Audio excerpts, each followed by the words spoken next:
eller Kalle som jeg står i, og denne to misjonstjenester som jeg står i nede i Goa i India.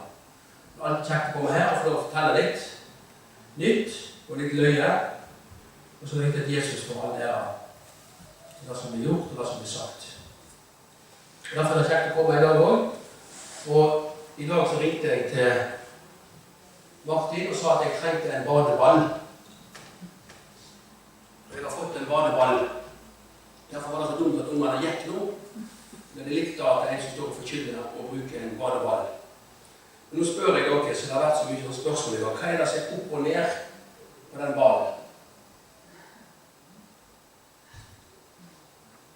Og hva er det som er sentrum på den ballen? Hvor er midtpunktet på den ballen? Det er på sett og vis et interessant spørsmål, og det er veldig relevant til det jeg skal fortelle nede i India i dag. Hvis jeg fortalte dere at før i tida så var alle folk i Øygarden, de var buddhister. Alle som er i. Alle trodde på Buddha. Alle dere som sitter her og har tatt feil, så kan dere bare vende dere vekk fra kristendommen, og så kan dere snu dere tilbake til buddhismen. Så ville dere sagt at dette her er ikke rett. Og våre forfedre, de var kristne. Vi har en rik kristen arv i Øygarden. Folket som bor i Goa, de kjenner ikke til røttene sine. De kjenner ikke til den kristne arven sin. Og da er det jeg har fått lov å være med på, å få folket på vestkysten av India til å oppdage sine kristne røtter, sine jødekristne røtter. Og da går vi videre.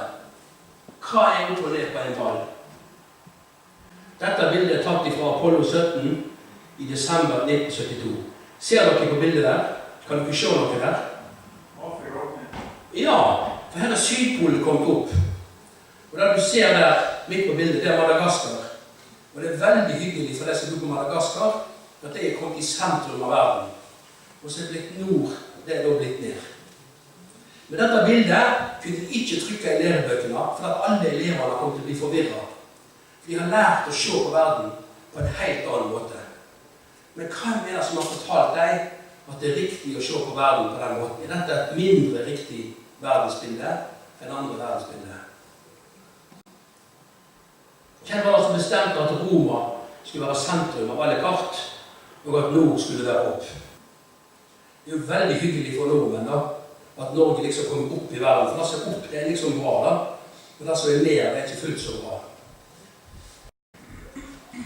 Men det var ikke sånn kartene var. Dette er et kart med Jerusalem i sentrum. Og så ligger verden litt sånn ut forbi, i litt ulike himmelretninger. Og da var verdensbildet som både jøder og kristne hadde. Og det er viktig for oss i dag, og så kan vi tenke oss hvorfor har dette her forandret seg. This is Jerusalem, which I have set in the center of the nations, with countries all around her. Det er Guds verdensbilde. Jeg har sett Jerusalem midt i sentrum av verden. Og så ligger nasjonene rundt på dem. Og hvis Gud har tatt denne jordkloden, og så sier han, der er sentrum. Hvem er du som forandrer på dette? Og så sier han, nei, Gud tar helt feil. Jeg vil gjerne at sentrum skal være en helt annen plass. Og hvis Guds verdensbilde er å sette Jerusalem som sentrum, så bør vi også ha det samme verdensbildet. Da tror jeg det er veldig klokt for å forstå hva som skjer i verden. Både det som har skjedd i fortid, det som skjer i nåtid, og det som skal skje rett inn i fremtiden. Og det er også i andre bibelversjoner. Den første var New International Version, for det som er kjent i det engelske da. Men om du liker King James bedre, så står det temmelig nøyaktig det samme i New King James. Og så gikk jeg og brukte Google Translate, det er så populært nå for tida. Og når jeg brukte Google Translate, så kom det, så sier Herren Gud, dette er Jerusalem, jeg har satt henne midt i nasjonene og landene rundt henne. Og til og med Google Translate klarer å få det poenget veldig, veldig klart fram. Så kan vi gå på Bibelselskapet. Da synes jeg det er mer utydelig. Du kommer jo fram til den samme konklusjonen, men det står, så sier Herren Gud, dette er Jerusalem, midt blant folkeslagene har jeg satt henne, og omkring henne er det mange land. Jo, da er jo opplagt at det er mange land omkring henne, men det er hun som er sentrum i verden. Det er da Gud sier at sentrum i verden er. Og så finnes det noen kart. Dette er et kart fra 1265, og det er altså i dag på det britiske Library, det er jo folkebibliotek. Og da ser dere det samme. Dette var det bildet man hadde i Jerusalem. Her er nemlig øst opp i verden. Det østøver sivilisasjonen ligger. Og det østøver i verden 80% av verdens befolkning bor i dag.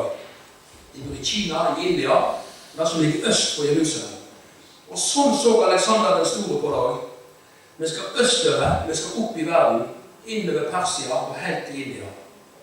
Og dette er veldig hyggelig for de som bor i India, å tenke på at India nå ligger faktisk opp i verden, opp i den viktigste delen av verden for jødene. Se på Rødehavet. Finner dere Rødehavet der på kartet? Det er jo det som er rødt da. Så når jødene skulle ut opp i verden, så måtte de reise opp Rødehavet, og så reiste de ut Indiahavet. Fascinerende for meg som er litt halvt inder, og som står i et misjonskall i India. Og det er ikke bare ett kart, det er flere kart som peker på det samme. Jerusalem er sentrum, og øst er opp. Og det er ikke noe mer feil på å ha øst opp på et kart, enn å ha nord opp på et kart. Men verdensbildet ditt forandrer seg dette gang. Sånn vil det ha sett ut i dag, hvis du hadde plassert Jerusalem midt i sentrum, og så tok du øst opp. Og da ser du jo Indiahavets betydning. Og nå forstår du kanskje hvorfor det var handel og vandel i Indiahavet, og hvorfor det var jødiske kolonier på vestkysten av India, kanskje 200-300 år fra Kristus. Dette er et kart som Ivar skriver av lag selv. Men her har jo plassert litt av disse bibelske byene. Østover så kommer du til Babylon, så kommer du til Persia. Går du til det ligger nord for Jerusalem. Og så reiser du helt til India, og så kommer du til Ofir. Og det er litt spennende, for det er Bibelens Eldorado. Dere som kan bibelsåger, hva var det så spesielt med Ofir? Gull. Da reiste kong Solomon og hans skip for å hente gull, som skulle hjem til Jerusalem for å bygge det første tempelet. Og da er dere på vår vestkyst, og da skal jeg vise dere litt hvorfor det er slik. Og da må vi igjen gå inn i Bibelen, og nå er jeg så populær her, vet du, med PowerPoint, men jeg liker å knitre i Bibelen. Det er så godt å høre at folk har Bibelen med seg i menigheten, at det er fokus på Bibelen og fokus på Guds ord. Og det er derfor vi samles som Guds folk og hører Guds ord. Men i første kongebok, kapittel 10, og så er det da vers 11 og 22, så står det noe spennende for oss som er litt halvt indisk. Hirams flåte, altså i vers 11, som hentet gull fra Ofir, hadde også med seg store mengder sandeltre og edelstener derfra. I vers 22, for kongen hadde Tarsis-skip på havet sammen med Hirams skip. En gang hvert tredje år kom Tarsis-skipene hjem, lastet med gull, sølv, elfenben, apekatter og påfyll. Nå skulle jo bådene ha vært her. Og så skulle de fortelle meg hvor er det vi finner elfenben. Men dette kan jo være en test der i voksen også. Hvor finner vi elfenben? Hvor er det elefanter? Hæ? Du har jo vunnet før i dag. En ny sjokolade, en ny pris. Så nå ekskluderer vi litt hvor dette kan være hen. Det må enten være i Afrika, eller så må det være i India. Og så kan vi gå videre. Apekatter. Hvor er det apekatter?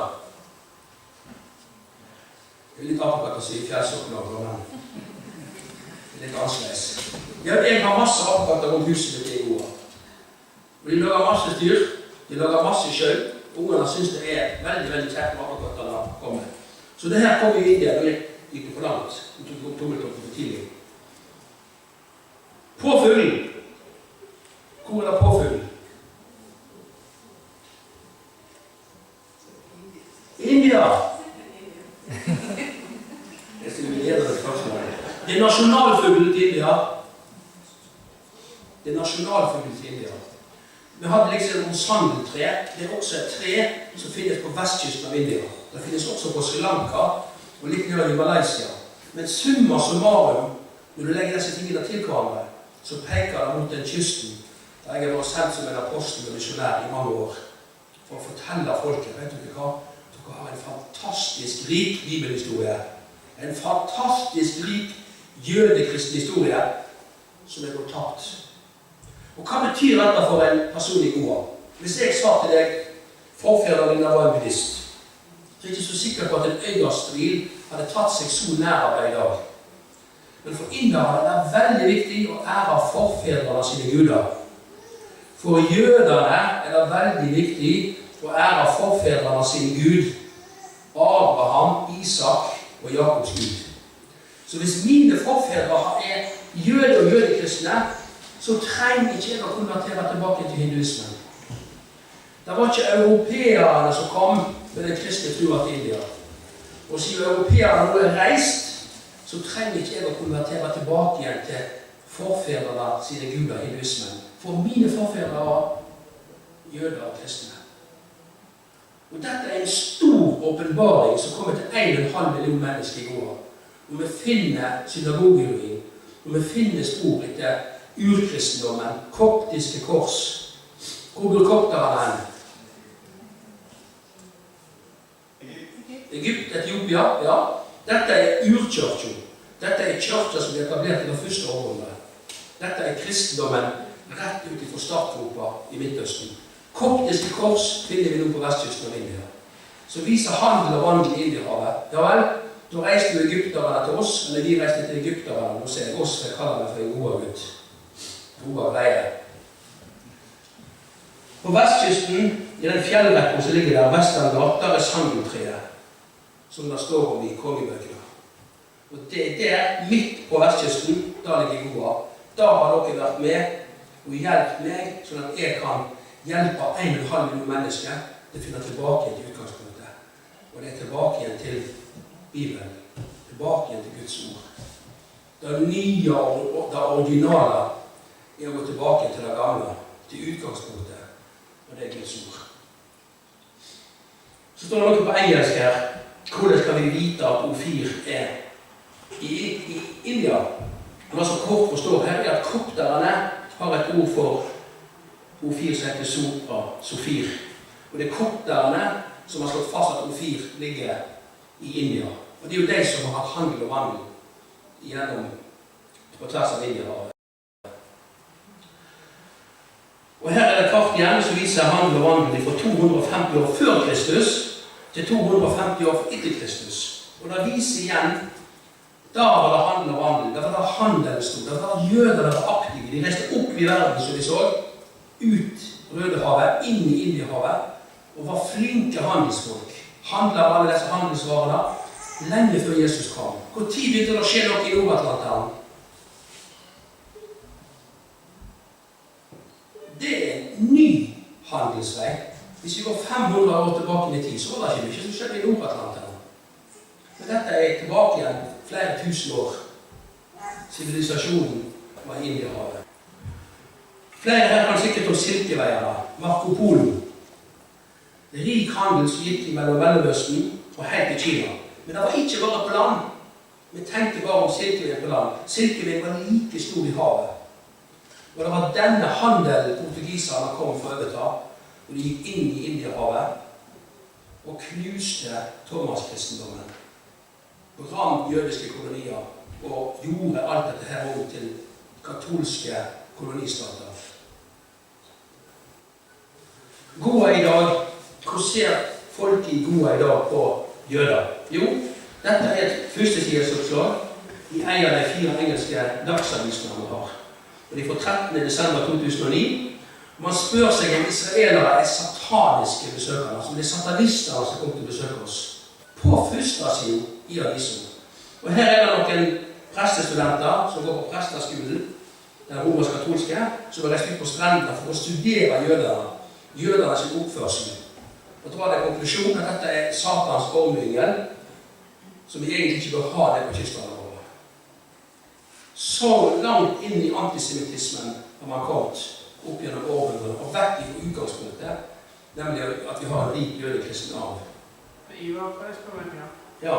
Du snakket tidligere om at disse israelske soldatene reiste der på fyrafest og med narkotika og styr og sånn. Er det da de observerte? Ja, men det er mye verre enn så. I De mener at de driver og utveksler partnere, altså de driver polygami. De har orgier, altså man drar dette helt ut da. Men det er klart at når israelerne kommer til Goa for å gå på fyllerfest, så er det noen som sørger for at de har brennevin og narkotika. Og er de nok bedre enn israelerne? Når folk i Goa kommer med alkohol og narkotika og prostituerte, så er det jo for å drive butikk på israelerne.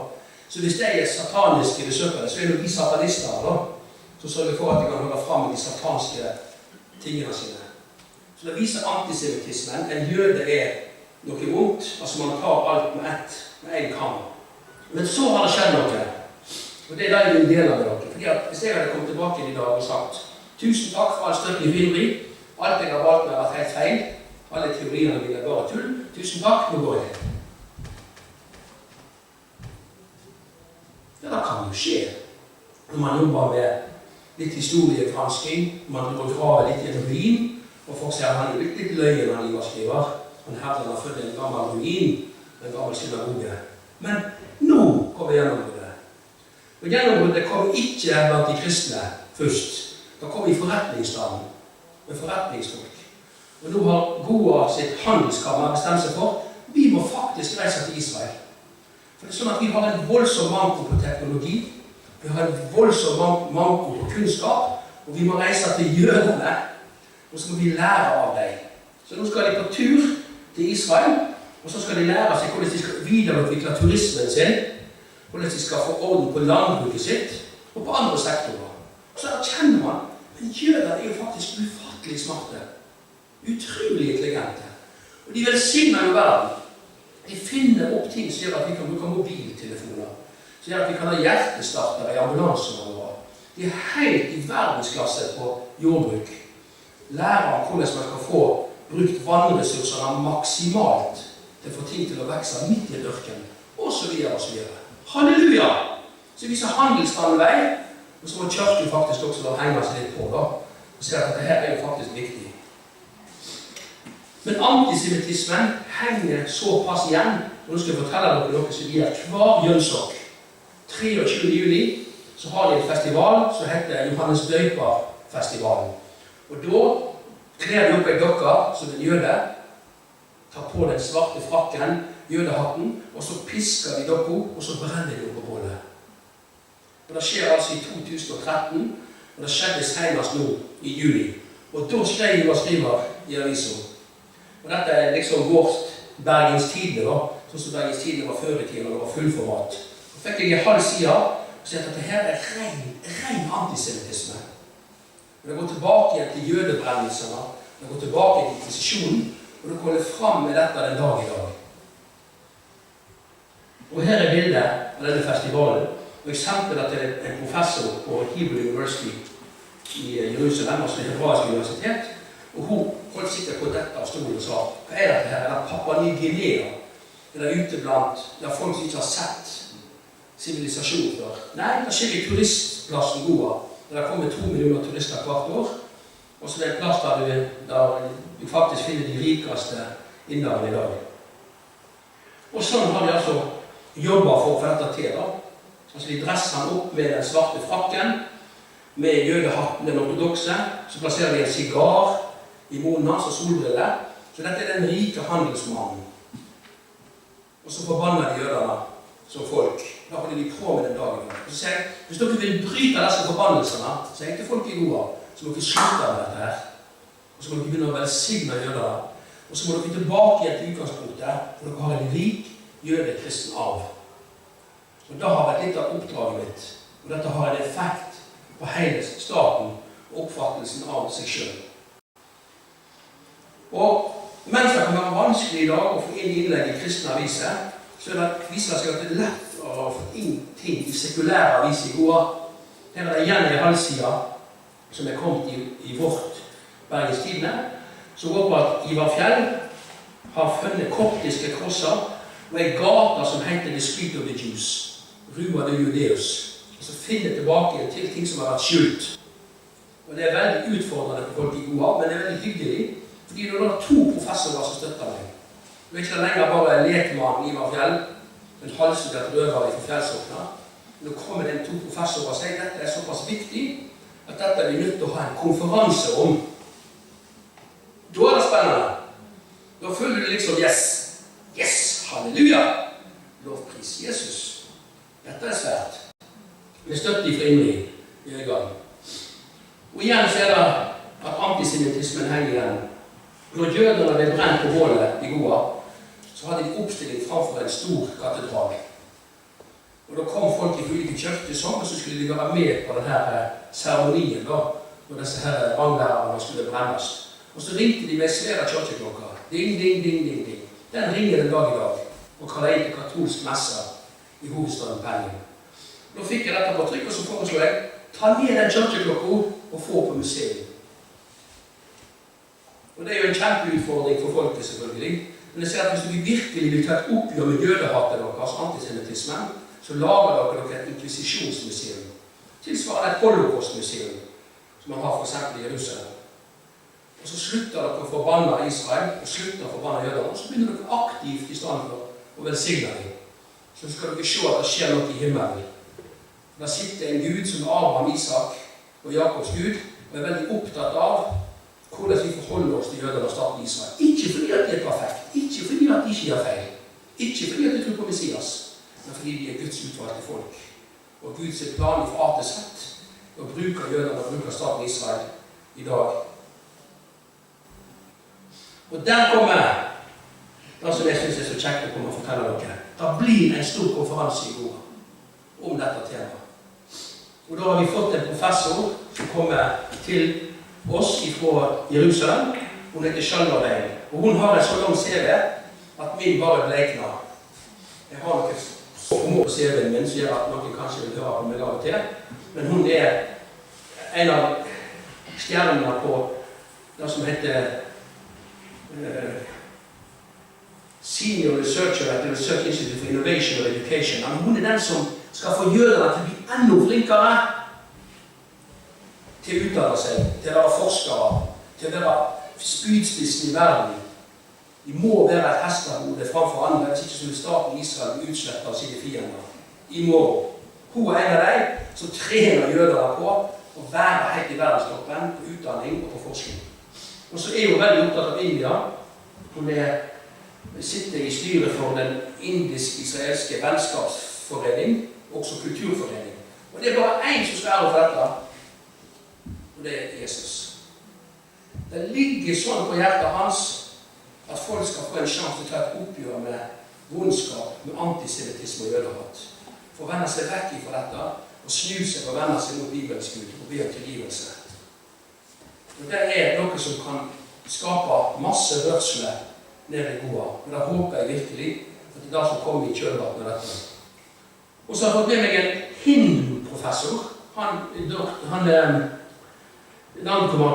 er hindu. Og han reagerte litt på når jeg kom og sa at det er liksom the Christian Friends of Israel, altså kristne venner av Israel, står bak dette. Og dermed, ja, hvorfor kristne venner av Israel? Hvorfor ikke hinduistiske venner av Israel? Vi gjør vel få lov til å velsigne Israel, eller være opptatt av Israel. Og så er det bare, yes, for en dag, så skjønner jeg hva Bibelens Gud er også. Dette er jo misjon. Misjon ut mot hinduer. Så kommer det en som heter Deepa Thomas fra Operation Exodus, som kanskje flere av dere har hørt om. En organisasjon som hjelper jødene hjem, har vært med å hjelpe jødene hjem helt tilbake igjen til etter andre verdenskrig. Og så Ivar skriver selv, seniorjournalist. Det er det eneste jeg kan skrive på CV-en min nå, men det er litt av. Og så jobber jeg også med Christian Friends of Israel nede i Goa, for å få de kristne til å få Jerusalem på plass i verdensbildet. Det er sentrum i verden. Det er da sluttspillet kommer mellom vondt og rett. Det er da sluttspillet kommer mellom antikrist og Jesus når han kommer tilbake igjen. Og da strammer seg veldig til. Vi nærmer oss veldig sluttspillet nå om hva som skal skje i Jerusalem. Så skjer det disse endringene her. Og der ligger, jeg skal ta litt en t-skjorte også. Fordi at hver gang jeg kommer hjem fra Goa, så tenker jeg, det er folk som tenker, ja, er Ivar en gift her nå? Hvordan går det med ekteskapet hans? Vi kan ikke være med å støtte noen som skal bli skilt. Det vil være et dårlig vitnesbyrd. Og derfor tenker jeg, når jeg kommer hjem nå, så skal jeg liksom ta kona allerede i døra avvæpne henne. Så jeg vandret inn hjemme på Nesodden med denne t-skjorten. Og jeg fikk akkurat en ønsket effekt. I love Jesus and my life. Og det er sikkert mange ektemenn som hadde hatt en sånn t-skjorte. Har ikke det vært kjekt å ha det sånn? Kunne jo vært mindre skrift også, kanskje det var så stort. Men jeg er blitt t-skjorte-misjonær. Fordi at det er ikke så godt å se på meg at jeg er kristen. Hvis ikke du visste hvem jeg var, kunne du se på meg at jeg var kristen. Nei. Hvis du sitter på bussen, eller oppe på Rognesenteret, så er det Rogn en liten plass, da, så mange i Øygarden vet jo hvem som er kristen, kanskje ikke kristen. Men hvis jeg skriver noe sånt, og har noe sånt på skjorten min eller på nakken min, så kunne du være ganske trygg på at de fleste vil dra den konklusjonen, han er kristen. Og noen vil bli provosert og komme bort og spørre, hvorfor går du med den? Hvorfor har du på deg en sånn? Og du kommer i dialog, og du fordeler troen med andre. T-skjorte-evangelisering, det har jeg stor tro på. Nå i dag, når folk nesten slutter å lese bøker, for det er alt for vanskelig å lese en bok på 200 sider til alt for lang tid. Det er lettere å lære seg SMS-språket eller skrive korte meldinger på Facebook. Så det var en utfordring. Men min tjeneste endrer seg nå. Det kom en endring i kallet mitt. Jeg har vært frontsoldat i mange år. Men nå er jeg blitt en tilsynsmann. Nå skal jeg se til at de tingene som vi har startet i gode, går videre, og at pengene som vi gir, blir brukt til det formålet vi har bedt om penger til. Og da ligger veldig på hjertet mitt. Jeg kaller de fortsatt for indre ungene. Det gjør at disse ungene som vi var med og hjalp inn i skolen, fortsatt skal få støtte dersom vi ønsker det. Men det jeg nå ser, og det jeg igjen skal studere dette i vinter, er at dette har fått mye større ringvirkninger enn disse 10 ungene. For jeg tror at det er nesten ikke noen unger som ikke går i skolen i den kolonien på 200 mennesker. Altså foreldrene har fått et veldig, de har fått et høyere selvbilde, fordi at ungene deres kan, ungene deres er først i klassen. Vi er ikke noen tapere, vi er not losers. Men hvis vi sender ungene våre på skole, så betyr det at vi blir vinnere, og vi får sånne positive effekter ut i samfunnet vårt, fordi at vi får plutselig tilgang til kunnskap. Så det som ble startet som et lite prosjekt har hatt mye større ringvirkninger ut i sigøynermiljøene enn da jeg først var klar over. Og det er bare en ting å si til dette. Takk Jesus, og takk Ingrid, som var med den gangen når dette prosjektet begynte. Og jeg kan si mye mer om dette, men jeg vet at det er flere her som er med og gir et lite beløp fra målet. Og det er viktig for meg å komme tilbake og gi akkurat den tilbakemeldingen. Så har vi makro. Det er veldig kjekt å hjelpe 10 sigøynerfamilier. Men det er jo et pittelite prosjekt. Ja, men vi skal ikke være så opptatt av de store tall. Vi skal være opptatt av det ene mennesket som er framfor oss til enhver tid. Men det er også kjekt å få lov til å jobbe litt med makroting, store ting. Han pastoren der, Solomon, han har 400 pastorer på lønningslisten. Det er 30 000 sigøynere i den misjonsorganisasjonen som driver misjonsvirksomhet med 40 millioner sigøynere i Sør-India. 40 millioner. De har fortsatt ikke Bibelen på sitt språk. Og de er også analfabeter. Så det nytter jo ikke å gi dem en bok. Du er nødt til å gi dem lydfiler, du er nødt til å gi dem lydbibler. Men han sitter nå og fullfører misjonsbefalinger og sørger for at Banyara-folket i Sør-India får Bibelen på sitt språk. Og så er kunsten å få dette ut til folket i form av lydbibler, disse solbiblene jeg har vist dere før. Men det er veldig, veldig kjekt å kunne komme tilbake til å si at dette arbeidet håper jeg skal bli fullført i løpet av kanskje bare 6 måneder. Det er ganske nært nå. Men her sitter han hjemme. Enkle ting han bruker. Han bruker PC-en sin, han bruker en pitteliten mikrofon, og leser faktisk inn bok for bok, kapittel for kapittel. Han har fått svågeren sin med seg også. Og det nærmer seg at denne viktige delen av misjonsoppdraget er fullført. Og så har jeg vist dere solbiblene før også. Det er klart at å lage lydfiler er flott, men dette er ute folk. Og da har vi laget solbibler, som er igjen ICS-teknologi. Det er helt fantastisk. Og nå er det sånn at du kan legge deg mobiltelefon også. Du kan bruke enkel Bluetooth. Det er mange eksperter her. Bluetooth, da kjenner dere til. Da overfører jeg filer fra en mobiltelefon til en annen. Så Når en kristen sigøyner møter en annen sigøyner, så kan han enkelt overføre Bibelen til kompisen sin hvis han vil ha den på Bluetooth. Så det viktige arbeidet her er jo kvalitetssikring av ordet. Når ordet er klar som en lydfil nå, så er det bare snakk om hvor mange er interessert i å gå. Hvor mange er interessert i å drive med bibeldistribusjon. Utfordre sine venner, familie, kamerater til å ta imot Bibelen på Bluetooth, eller den teknologien som måtte gjelde til enhver tid. Så gjør dette lettest mulig. Og da har vi han Ivar skriver in action, og jeg mener faktisk at dette er viktig. Det finnes knapt en større glede enn å dele ut skolebibler til en analfabeter som ønsker å vite mer om Jesus sitt liv og lære. Om lag 300 millioner sjeler i India kan ikke lese og skrive. Det er hele USAs befolkning. Kan altså ikke lese og skrive. Og det er min rolle som tilsynsmann å se til at denne delen av misjonsbefalingen blir oppfylt, og at vi på sett og vis kan være med og hjelpe til sånn at flest mulig elektroniske lydfiler kommer ut til flest mulig sigøynere i løpet av kortest mulig tid. Dette er også et stikkord, fordi at mye av misjonsvirksomhet opp gjennom årene har vist seg å være veldig karismatisk, veldig personfokusert. Men når den personen faller ifra, så detter liksom bare hele misjonsarbeidet sammen som et korthus. Fordi man ikke reist opp nye ledere, og man har ikke sett at man har klart å løse ut lokal egeninnsats. De har bare blitt passive sosialhjelpsmottakere ved å motta misjonspenger og misjoner på Vesten. Dette er en generell betraktning, det er ikke en spesifikk betraktning, for det har gjort veldig mye godt misjonsarbeid, som selvfølgelig har helt andre frukter enn dette. Men jeg har vært opptatt av dette når jeg gikk fort frem. Jeg har sagt til de som jeg har jobbet med, det er mitt mål at dere skal bli selvstendige og selvfinansierte. Det er en kjempesuksess den dagen ikke dere trenger en krone fra Norge. Og da er de begynt å catche opp med, og det her disse t-skjortene har blitt en veldig sånn misjonsmotor. Fordi at, jeg skal fortelle dere veldig kort og avslutningsvis, for nå tar det altfor mye tid her. Hvis jeg gir deg noe gratis, så får ikke du et eiendomsforhold til dette. Om dette her blir skadet eller om det forsvinner, jeg har ikke investert 10 kroner i dette. Så når dette er forsvunnet eller ikke virker lenger, så går vi hjem og så finner vi på noe nytt. Men hvis de lokale kristne må investere noe i dette, så får de et helt annet eiendomsforhold til dette. For eksempel med t-skjorter. Det koster 150 kroner, da er det rupis, men en bruker kroner, å få lagt en t-skjorte.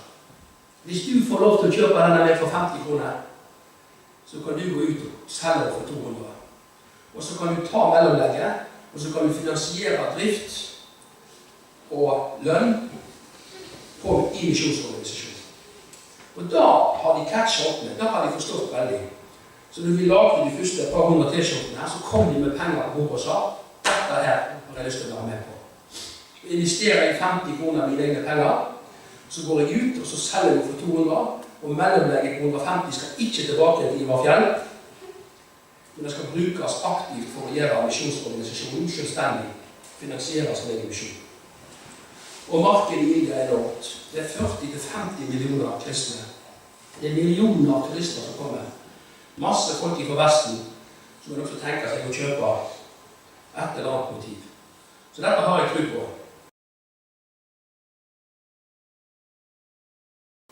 Og her er vi i full gang. Det er 3 av 4 heltidstilsette som har direktorer, evangelister. Det er Ambresh, til venstre, Sujata Kono, som Ginesh kan også gifte seg nå. 2 nygifte unge par. I gang med å lage, pakke t-skjorter for å gå ut og være t-skjorte-evangelister. Og hvorfor er dette viktig med sigøynerne våre? Hvor mange er det her som var i Goa? Hva møtte dere på strenden i Goa? Sigøynere som selgte, men de selger bare ikke de rette tingene. Eller de kan utvide sortimentet deres. Linda hun spurte meg før vi skulle til Goa. Hva skal vi ta med oss i år?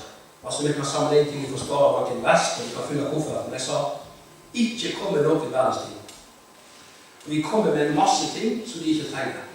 Men det de trenger, at dere kommer ned og behandler vandel med dem. For dere oppfordrer dem til å gjøre en dags innsats. Dere oppfordrer dem til å lage ting og til å være aktive og selge, til å stå i en jobb. Og det er veldig motiverende for sigøynere å se at vi kan, og at vi selv klarer å ta vare på oss selv. Hvordan var det å møte sigøynere på stranden når de sett det? Og dere som kjøpte noe? Masse. Ja. Og det har gått gjetord om dette i flere år. Men spørsmålet er, when do they come back? Ja, hvert år. Hvor tid kommer de tilbake igjen? For dette var show. Og det er mye bedre å gjøre det på denne måten, enn å gi dem en masse ting som de ikke trenger. Og så skal jeg gi dere avslutningsvis en avtale med bønder. Kanskje det er flere bønder. Jeg tror det er mer enn noe. Dette er bare et eksempel. Jeg vil ikke henge ut noen. Men det kom noen inn i sigøynerkolonien og hadde et veldig seil. De hadde vært i en bokhandel, og de hadde kjøpt pennal, og de hadde kjøpt viskelær, og de hadde kjøpt kulepenner, og de hadde kjøpt alt mulig skoleutstyr og bøker, og gikk og delte ut inn i sigøynerkolonien. Han tok bilder av seg selv og hadde det svært gøy. Men etterpå så gikk jo alle sigøynere og sendte dette tilbake igjen i butikkene for å få kontanter. Så gikk de hjem i kolonien, og så ga de pengene til foreldrene. Så fikk papen penger, så kunne de kjøpe brennevin og drikke seg full. Og han skikkelig fest på hva som hadde skjedd. Altså, vi må være fokusert på hva er det folk trenger. Ikke være fokusert på hva kan vi gjøre, og hva kjennes rett, og hva kan sikkert være gøy. Og dette var bare et generelt eksempel, men det viser litt at når vi møter sigøynerne, så spør vi hva vil dere at vi skal gjøre for dere? Hva er det dere trenger? Der må være fokuset på misjon og aktiviteten inn i fremtiden. Jeg har disse t-skjortene med meg i kofferten i dag, og jeg har lagt en del motiv. Og som Linda sa, det var jo ikke alle som ønsket å gå med et sånt motiv, altså et sånt stort motiv. Og det kunne stått saved, det kunne stått healed. Altså det er grenseløst for hva ideer du kan komme med. Og kunsten er jo å lage den t-skjorten som du ønsker å gå med, som du er komfortabel med. Og bringe da budskapet som du ønsker, og bringe det til verden omkring deg, og hvem du er, og hvem du er glad i. Og det er selvfølgelig Jesus som skal få ære for dette. Dette er bare ett eksempel. Det er strid med hjertet for Jesus. Ja, hvorfor ikke? Jeg er sikker på at hvis du hadde gått med dette opp på senteret, eller hatt det her på deg en god, varm vår- eller sommerdag, så ville du fått spørsmål. Da var det en løyerskjorte. Er du kristen av det? Ja, gå på inn. Her er det plass for alle. Hva må være med? Så er jeg i gang med noe helt nytt.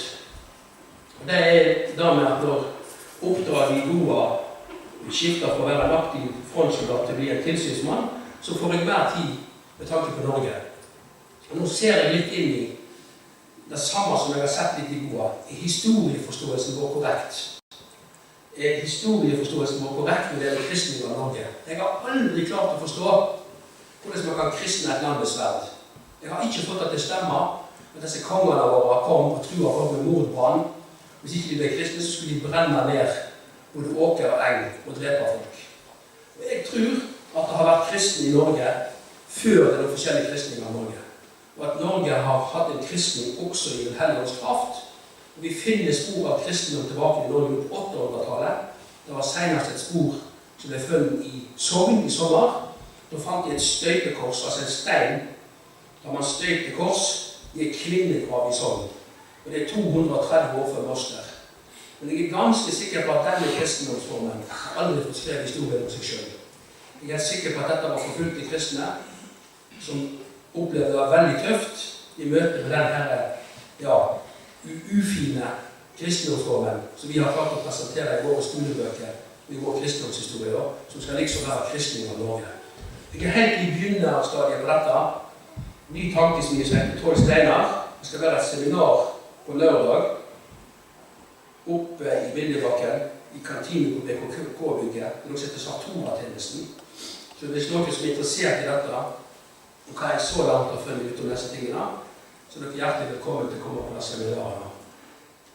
Men jeg vil ikke at det skal være bare monolog. Nå stilte du et spørsmål, Reidar. Jeg har gjerne gjort mer spørsmål. Men jeg vet ikke hvor lang tid jeg har. Men før jeg går opp for spørsmål, så vil jeg likevel avslutte med en bønn. Jesus, jeg håper og tror at du har hatt behag. At det som har vært sagt her i dag, fra talerstolen, har vært til de ære. Kjære Jesus, jeg har ikke tatt noe ære av dette selv. Det er bare du som skal ære for det som har skjedd. Det må bli mer av deg, Jesus, i Goa. Det må bli mer av deg, Jesus, i Øyland. I alle sokner omkring oss, skolekretser, kommuner, hele Hordaland fylke. Vi trenger deg, Jesus. Vi trenger din nåde. Må du være med å bruke Indre-fellesskapet sånn som du har brukt det over mange år, til å støtte misjon, både indre misjon og ytre misjon. Men først og fremst at vi alle våkner opp, Jesus, og ser at vi har en mulighet til å vitne om det på så ymse vis. Tusen takk for at jeg fikk lov til å komme her, og for velsignelser som er kommet. Om alle skal hoppe dette med velsignende, alle former for himmelske velsignelser. I Jesus sitt navn. Amen.